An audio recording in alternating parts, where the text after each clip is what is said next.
3 साल पहले कोविड आया था। कोविड में कोई एक बताओ जो अपराध चल रहा था? कोविड के समय भारत में राम राज्य था कि नहीं? कोविड के समय मिलावटखोरी नहीं, कोविड के समय कालाबाजारी नहीं, कोविड के समय चेन स्नेचिंग नहीं, कोविड के समय मोबाइल स्नेचिंग नहीं, कोविड के समय घूसखोरी नहीं। क्यों? घूसखोर को लगता था हाथ लगाऊंगा तो मर जाऊंगा। ड्रग स्मगलर बंद बैठे हुए थे, ड्रग स्मगलिंग नहीं कर रहे थे। क्यों? क्योंकि ड्रग का कारोबार कैश में होता है और कैश में हाथ लगाऊंगा तो मर जाऊंगा। मोबाइल छीनने वाले घर में बैठे थे, बोले मोबाइल अभी नहीं छीनूंगा, कोविड के बाद छीनूंगा। क्यों? हाथ लगाऊंगा तो, जोर से बोलिए, मर जाऊंगा। बलात्कारी अपने घर में बैठे थे, बोले कोविड खत्म हो जाएगा उसके बाद बलात्कार करेंगे। क्यों? हाथ लगाऊंगा तो मर जाऊंगा। यह होता है खौफ। भगवान श्री राम ने कहा भय बिन होय न प्रीत। भगवान कृष्ण ने कहा सठे साठ्यम समाचरित। हमारे पूर्वज कहते थे लोहा लोहे को, हमारे पूर्वज कह रहे थे न रहेगा बांस न बजेगी। जिन राष्ट्रों ने भगवान राम के भय बिन होय न प्रीत, भगवान कृष्ण के सठे साठ्यम समाचरित सिद्धांत को अपनाया, वहां शांति है, समृद्धि है, खुशहाली है, भ्रष्टाचार नहीं है, अलगाववाद नहीं है, कट्टरवाद नहीं है, जिहाद नहीं है, मजहबी उन्माद नहीं है, धर्मांतरण नहीं है, कुछ भी नहीं है। और हम झूठे मानवाधिकार के चक्कर में सारा कुछ झेलते जा रहे हैं। आज तक हम कई बार, मैं सुप्रीम कोर्ट में भी कह चुका हूं, अरे मानवाधिकार मानव का होता है, दानों का नहीं। मानव और दानों में अंतर तो करिए। ह्यूमन राइट ह्यूमन का होगा, ह्यूमन राइट राक्षस का थोड़ी होगा। उसका तो राक्षसाधिकार होगा, दानवाधिकार होगा, मानवाधिकार तो नहीं हो सकता। मैं आप लोगों से आग्रह करता हूं, इस विषय पे गंभीरता के साथ चिंतन करिए, सोचिए। अब सवाल यह है इसको ठीक कौन करेगा? हमने तो आपको बताया, आपने सुना, आपने ताली बजाई, आप अपने घर में, हम अपने घर में। परिवर्तन कैसे आएगा? परिवर्तन आएगा संसद और सुप्रीम कोर्ट से। एक बहुत बड़ी गलतफहमी है कि समाज बदलने से व्यवस्था बदलती है। ना, व्यवस्था बदलने से समाज बदलता है। वही व्यक्ति ट्रेन में चलता है, मूंगफली खा खा के फेंकता है, मेट्रो में चलता है, पानी भी नहीं पीता, फ्लाइट में जाता है तो वाटर प्लीज, लाइन नहीं तोड़ता। व्यक्ति वही है, लेकिन उसका बिहेवियर लगातार बदल रहा है। क्यों बदल रहा है? और कोई ट्रेनिंग वेनिंग में नहीं, दूसरों को देख देख के बदल रहा है। एयरपोर्ट पे जाएगा अलग व्यवहार, मेट्रो ट्रेन पे जाएगा अलग व्यवहार, नॉर्मल ट्रेन में जाएगा अलग व्यवहार। मैं तो यूपी दिल्ली में देखता हूं, जब तक दिल्ली में है पूरा एकदम हेलमेट पहने हुए और इसको बांध के भी रखते हैं, और जैसे ही दिल्ली से बाहर निकले, नोएडा, गाजियाबाद यूपी में एंटर किए, गुड़गांव, फरीदाबाद हरियाणा में एंट्री किए, वैसे ही हेलमेट निकाल के हैंडल में डाल देते हैं। ठीक है, हालांकि आजकल ऐसा नहीं कर रहे, बाबा की पुलिस बहुत धुनाई करती है, अब नहीं कर रहे, लेकिन पहले ऐसा करते थे। तो भय बिन होय सठे साठ्यम समाचरित। दूसरा एक विषय मैं लेना चाहूंगा कि अगर सुरक्षित भारत बनाना है तो आपको धर्मांतरण रोकना पड़ेगा। भारत में धर्मांतरण रोकने के लिए हमारे पूर्वजों ने इतना बलिदान किया। सिख पंथ की स्थापना किस लिए हुई थी? जोर से बोलिए जरा। कितने हमारे पूर्वजों ने अपना बलिदान किया, वो कन्वर्ट नहीं हुए। अगर कन्वर्ट हो गए होते तो बच गए होते। शायद अगर संभाजी महाराज कन्वर्ट हो गए होते तो औरंगजेब उनको मारता नहीं। कन्वर्ट नहीं हुए इसलिए वो मारे। आपके आंध्रा वाले एरिया में हमारे हजारों पूर्वज मारे गए, रजाकारों ने मारा। अगर कन्वर्ट हो गए होते तो वो बच जाते। मतलब धर्मांतरण रोकने के लिए हमारे पूर्वजों ने अपना जीवन बलिदान कर दिया। धर्मांतरण रोकने के लिए सिख पंथ बन गया। धर्मांतरण रोकने के लिए कितने युद्ध हो गए, और धर्मांतरण रुका क्या? जोर से बोलिए जरा। मुगल धर्मांतरण कराने आए थे, करा के गए। अंग्रेज धर्मांतरण कराने आए थे, करा के गए। एक बहुत ये वामपंथियों का फेक नैरेटिव है कि मुगल यहां बिजनेस करने आए थे और east India company business company आए थे। ना, मुगल यहां इस्लाम को फैलाने आए थे, अंग्रेज यहां क्रिश्चियनिटी को फैलाने आए थे। और दोनों सक्सेसफुली अपना काम करके गए। आज जो 9 राज्यों में हिंदू खत्म हो गए, उसका एक बड़ा कारण मुगलों का जो बैकग्राउंड उन्होंने किया था वो भी है।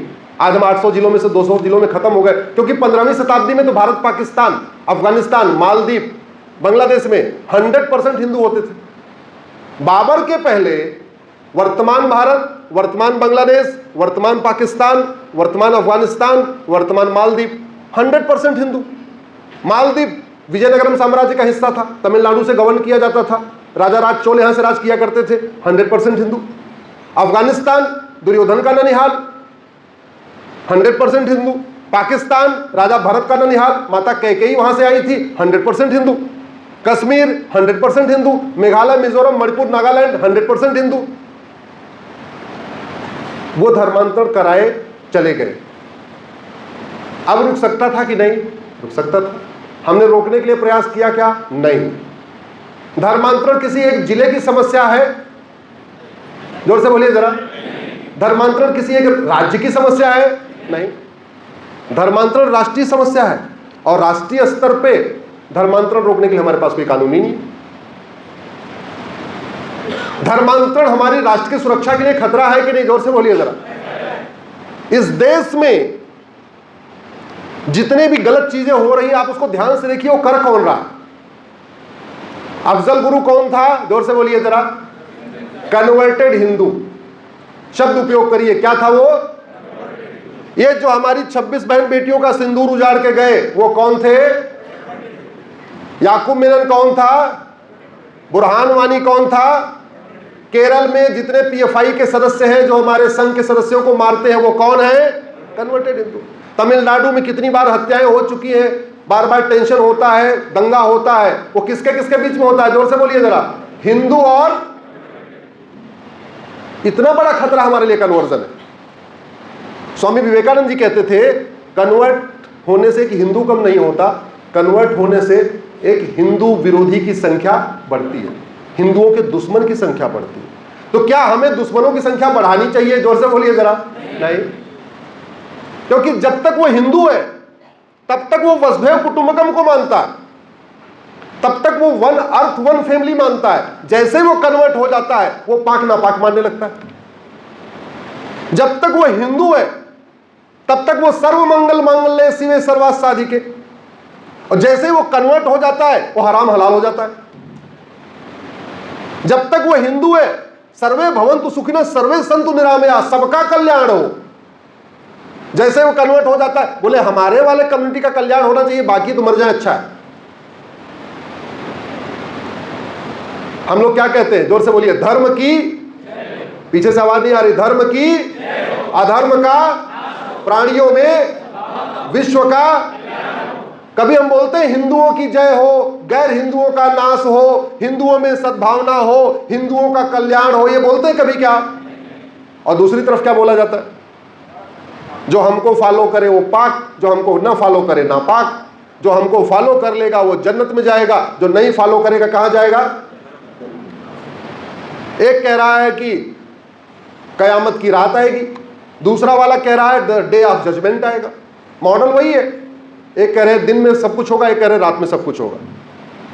एक कह रहे हैं हमको फॉलो करेंगे तो जन्नत, दूध की नदी, ये पूरा पैकेज है पूरा। हमारे यहां क्या है? कुछ नहीं है।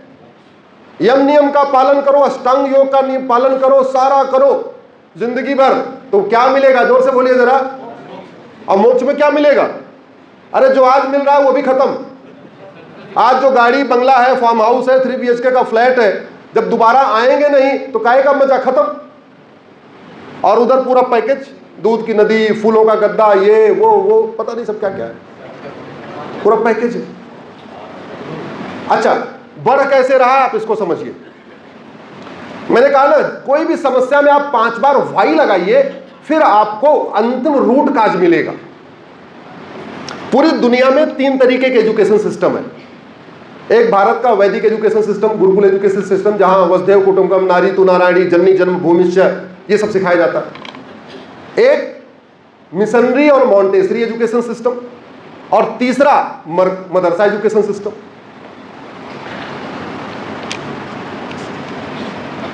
दवा बनाने वाली कंपनी क्या चाहेगी, लोग बीमार हो या लोग बीमार ना हो? जोर से बोलिए जरा, जोर से बोलिए जरा। क्योंकि जितने बीमार होंगे उतनी दवा बिकेगी, उतना उसका टर्नओवर बढ़ेगा, उतना उसका फायदा होगा। वकील क्या चाहते हैं, अपराध बढ़े कि अपराध खत्म हो जाए? जोर से बोलिए, बढ़े। अपराध खत्म हो जाएगा, वकील कौन पूछेगा? कुछ कड़वी सच्चाई है, इसको आप मान रहे होंगे, है क्या? तो पटाखा बनाने वाली कंपनी क्या चाहती है कि पटाखा केवल दिवाली पे यूज किया जाए या शादी विवाह में भी यूज किया जाए? जोर से बोलिए जरा। क्योंकि जितने ज्यादा लोग पटाखा यूज करेंगे उतना ज्यादा पटाखे का प्रोडक्शन होगा।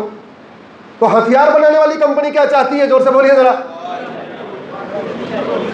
युद्ध हो, मारपीट हो, आतंकवाद हो, माओवाद हो, नक्सलवाद हो। दवा और ड्रग और हथियार एक बड़ी समानता है। कोई फार्मा कंपनी वाला बैठा हो, भैया माफ करना, डॉक्टर साहब भी माफ करें, लगभग 90% की मार्जिन होती है। दवाई की लागत 10 रुपए है तो वो कितने में बिकती है? 100 रुपए। सेम आपका मार्जिन हथियार में है। जो मिसाइल 10 करोड़ की बन जाती है वो कितने में बिकती है? 100 करोड़। लेकिन जैसे दवा की एक्सपायरी होती है ऐसे मिसाइल की भी एक्सपायरी होती है। पटाखा बनाने वाली कंपनी ने पटाखा बना दिया, लोगों ने होली पे जला लिया, लेकिन अगर शादी विवाह में नहीं जलाएंगे तो उसका तो प्रोडक्शन बंद हो जाएगा। तो पटाखा बनाने वाली कंपनी टीवी में ऐड देती है 2-4 हीरो हीरोइन के माध्यम से कि देखो शादी हो रही है और आतिशबाजी हो रही है। तो हम लोग टीवी से अट्रैक्ट होते हैं, तो हमने शादी में आतिशबाजी शुरू कर दिया। अब उसका फायदा हो गया, लगातार वो पटाखा बनाता जा रहा है। क्योंकि अगर केवल होली अगर दिवाली पटाखा चलाएंगे तो एक दिवाली पटाखा अगर बच गया तो अगली दिवाली तक चल जाएगा। 4-5 दिवाली पटाखा तो नहीं चलेगा ना, क्योंकि अगर 2 साल से ज्यादा रखा तो पटाखा चलेगा क्या, बजेगा क्या? जोर से बोलिए, पटाखा फुस हो जाएगा। ऐसे हथियार बनाने वाली, गोला बनाने वाली, बारूद बनाने वाली, मिसाइल बनाने वाली कंपनियां, इनकी भी लाइफ अनलिमिटेड नहीं होती। अगर 2-4 साल में चला दिया तो ठीक, और नहीं चलाया तो फुस। अब सवाल यह है कि लगातार वो सप्लाई होगी कैसे, डिमांड कैसे क्रिएट होगी? तो लोगों को शारीरिक बीमारी होगी तो दवाई की डिमांड बढ़ेगी, और लोगों को मानसिक बीमारी होगी तो हथियार की डिमांड बढ़ेगी। अरे ये जिहाद, मजहबी उन्माद, ये क्या है? मानसिक बीमारी तो है। ये पाक ना पाक की सोच मानसिक बीमारी तो है। ये हराम हलाल की सोच मानसिक बीमारी तो है। मतलब इतना भी नहीं सोच रहा यार ऊपर वाला चाहता क्या है। ऊपर वाले ने कोई भेदभाव करना होता तो किसी को मां के पेट में 9 महीने रखता, किसी को 10 महीने रखता। ऊपर वाले ने कोई भेदभाव किया क्या? ऊपर वाले ने जाति के आधार पर भेदभाव किया, भाषा के आधार पर भेदभाव किया, क्षेत्र के आधार पर भेदभाव किया, अगड़े पिछड़े के आधार पर भेदभाव किया, मजहब के आधार पर भेदभाव किया? नहीं, पूरा का पूरा फिजिकल स्ट्रक्चर लगभग एक जैसा। ऊपर वाला भेदभाव नहीं करता। भेदभाव कौन करता है? हाँ, ऊपर वाले के नाम पे करते हैं। सारी दुकान ऊपर वाले के नाम पे नीचे वाले चला रहे हैं। अब 3 तरीके का एजुकेशन सिस्टम है। हथियार बनाने वाली कंपनियों को हथियार बेचना है, तो अगर वो गुरुकुल की फंडिंग करें तो हथियार की बिक्री बढ़ेगी या घटेगी? जोर से बोलिए जरा। वो चींटी भी नहीं मारते, गुरुकुल वाले तो चींटी भी नहीं मारेंगे, तो उनका हथियार खरीदेंगे क्या? नहीं। तो हथियार बनाने वाली कंपनियां फिर गुरुकुल क्यों बनवाएं? मिशनरी स्कूल, मॉन्टेसरी वाले हथियार खरीदते हैं क्या? जोर से बोलिए जरा। तो फिर हथियार बनाने वाली कंपनी उनकी फंडिंग क्यों करे? जिहाद, मजहबी उन्माद कहां से आता है? तो उनकी फंडिंग कौन करता है? सारे आतंकवादियों की फंडिंग, ज्यादातर फंडिंग हथियार बनाने वाली कंपनियां करती हैं। पाकिस्तान में जितने मरकजें बन रही हैं हथियार बनाने वाली कंपनियां बनवा रही हैं। ज्यादातर वहां मस्जिदें हथियार बनाने वाली कंपनियां बनवा रही हैं। ज्यादातर वहां मदरसे हथियार बनाने वाली कंपनियां बनवा रही हैं। चाहे पाकिस्तान हो, चाहे अफगानिस्तान हो, चाहे वो बांग्लादेश हो, अल्टीमेटली उनको अपना माल बेचना है। माल तभी बेचेंगे जब दिमाग में पाक नापाक की सोच होगी, हराम हलाल की सोच होगी। और वो पाक नापाक की सोच गुरुकुल से आएगा नहीं, माउंटेसरी से आएगा नहीं, मिशनरी स्कूल से आएगा नहीं, तो कहां से आएगा? पूरा खेल ये है। अब चलो, हथियार बनाने वाली कंपनी को तो हम कंट्रोल नहीं कर सकते। अच्छा, भारत में दिक्कत, भारत के साथ अच्छी बात यह है कि भारत में हथियार बनाने वाली ज्यादातर हथियार गवर्नमेंट के उसमें बनता है, तो कोई बात नहीं, सप्लाई नहीं भी होगी तो आदमी है, एम्प्लॉइज का वेतन चलता रहेगा।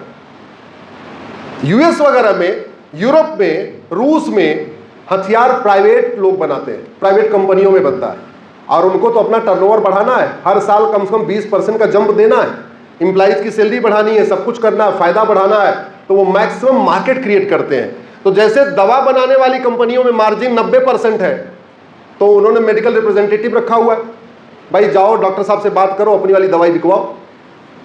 हथियार बनाने वाली कंपनियों के रिप्रेजेंटेटिव आतंकवादी संगठन है। हथियार बनाने वाली कंपनियों का आतंकवादी संगठन, ये मरकज मदरसे जो पाकिस्तान में बन रहे हैं वो हैं, वो चला रहे हैं। हमारे लिए सर खतरा इसलिए बहुत ज्यादा है, आप लोग गूगल करिएगा, the biggest Jamaat of the world, biggest Jamaat of the world, उसका हेडक्वार्टर भारत में है। दुनिया की जो सबसे बड़ी जमात है, इवन जिससे अरब डरता है कि हमारे बच्चों को रेडिकलाइज कर देगा, इसलिए अरब ने बैन कर दिया, कजाकिस्तान ने बैन किया, किर्गिस्तान ने बैन किया, उसका हेडक्वार्टर दिल्ली में है। The biggest Jamaat of the world, Google करके आप देख लेना। पाकिस्तान से ज्यादा मौलवी भारत में है, पाकिस्तान से ज्यादा मदरसे भारत में है, पाकिस्तान से ज्यादा मरकजे भारत में है, और प्रतिदिन 1500 हिंदू परिवारों का कन्वर्जन हो रहा था। स्वामी विवेकानंद ने कहा था, कन्वर्ट होने से हिंदू कम नहीं होता, बल्कि हिंदुओं के दुश्मन की संख्या बढ़ती है। इसलिए कह रहा हूं, कन्वर्जन सबसे बड़ा खतरा है। अब भारत में कन्वर्जन की फंडिंग भी हथियार बनाने वाली कंपनी कर रही है। क्यों? क्योंकि वो हिंदू रहेगा तो शांत हो जाएगा, कन्वर्ट रहेगा तो हथियार खरीदेगा। जब तक इसको नहीं रोकेंगे तब तक बात बनेगी नहीं। और बाकी हमारी सरकारों ने धर्मांतरण रोकने के लिए कानून बनाना तो छोड़िए, धर्मांतरण को प्रमोट करने के लिए कानून बना दिया।